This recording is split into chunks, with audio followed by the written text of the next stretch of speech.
ایک شادی شدہ محبوبہ کے ساتھ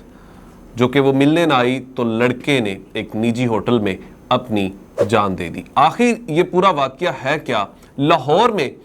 تھانہ غالب کی حدود میں ایک ایسا واقعہ پیش آیا کہ جس کو سننے کے بعد تمام سوشل میڈیا صارفین جو ہیں وہ مختلف قسم کے پوائنٹس جو ہیں وہ اپنے پن کر رہے ہیں، جس کے اندر کچھ لوگ عاشقی کے اوپر تنقید کر رہے ہیں اور کچھ ایسے واقعے پر کہ ایک شادی شدہ لڑکی کی خاطر اپنی جان دینا، اس کے اوپر بھی تنقید کی جا رہی ہے۔ آخر یہ پورا واقعہ ہے کیا اور تھانہ غالب مارکیٹ کی حدود میں آخر یہ پورا واقعہ کیا پیش آیا، یہ تفصیلات آج کے اس ویلاگ میں آپ کو بتاتے ہیں۔ ایک لڑکا جو کہ مریدکے کا رہائشی ہے اور سندھ میں وہ کام کرتا ہے اور ایک لڑکی کے ساتھ اس کی دوستی ہوتی ہے اور اس کو ملنے کے لیے وہ مریدکے سے لاہور آتا ہے اور لاہور میں جب وہ ملاقات کے لیے اس لڑکی کو وہاں پر بلاتا ہے اور اس ہوٹل میں کہا جاتا ہے کہ جس ہوٹل میں اس لڑکی کو اس نے بلانے کی زحمت کی یا کوشش کی تو وہ ایک لگژری ہوٹل تھا جو کہ اس کی یہ کہا جا رہا ہے کہ ایک کافی زیادہ اس کے ایکسپینسو تھے اور 2 دن کے لیے اس روم کو بک کروایا گیا تھا۔ پھر 2 دن گزرنے کے بعد جب وہ لڑکا باہر نہیں آتا تو ہوٹل کی انتظامیہ اس کمرے کو جب چیک کرتے ہیں تو وہاں سے اس لڑکے کی لاش ملتی ہے۔ اب ٹوسٹ اس بات پہ آتا ہے کہ 2 دن تک اس لڑکے کا پتہ کیوں نہیں لگ سکا اور آخر وہاں سے ایسے کیا شواہد ملے کہ جس سے یہ پتہ چلا کہ اس لڑکے نے خودکشی کی ہے اور یہ داستان بھی محبت کی نظر ہو گئی ہے۔ ایک خط وہاں سے موصول ہوتا ہے جو کہ مرنے سے پہلے اس لڑکے نے کچھ میڈیسن کھا لیتا ہے اور میڈیسن کھانے کے بعد وہ اس جہاں سے رخصت ہو جاتا ہے اور اس خط میں لکھی ہوئی کچھ داستان بھی اسی ویلاگ میں آپ کو بتائیں گے۔ لیکن سب سے ضروری بات یہ ہے کہ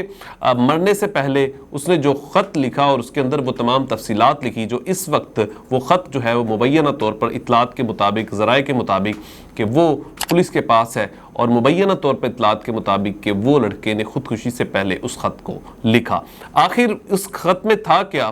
ایک تو اس لڑکی کے حوالے سے ایک اہم راز کا انکشاف ہوتا ہے کہ اس لڑکی سے دوستی کی داستان جو مبینہ طور پر ذرائع کے مطابق تو پرانی تھی، لیکن کہا جاتا ہے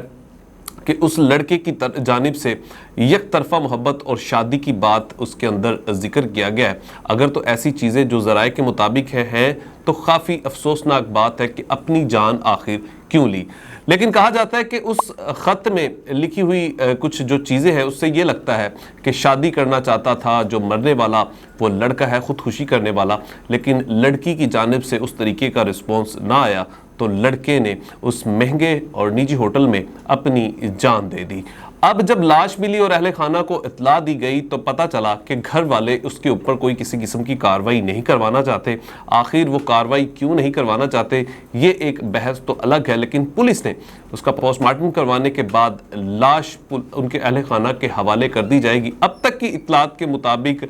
پوسٹ مارٹم کا جو عمل ہے وہ جاری ہے اور اس کے بعد لاش جو ہے وہ اہل خانہ کے حوالے کر دی جائے گی۔ لیکن اس کے اندر جو چیزیں ہیں وہ ابھی تک یہ ہے کہ اس کے اندر کسی قسم کا ابھی ذکر نہیں کیا گیا کہ آخر وہ لڑکی کون تھی اور کس وجوہات کے اوپر یہ خودکشی کی بات ہوئی، لیکن اطلاعات اور ذرائع کے مطابق یہی کہا جاتا ہے کہ 2 دن سے اس مہنگے ترین نجی ہوٹل میں موجود وہ لڑکا اس لڑکی کا انتظار کرتا رہا اور جب وہ نہ آئی تو پھر اس نے وہ میڈیسن کھائی اور اس جہاں سے رخصت ہو گیا۔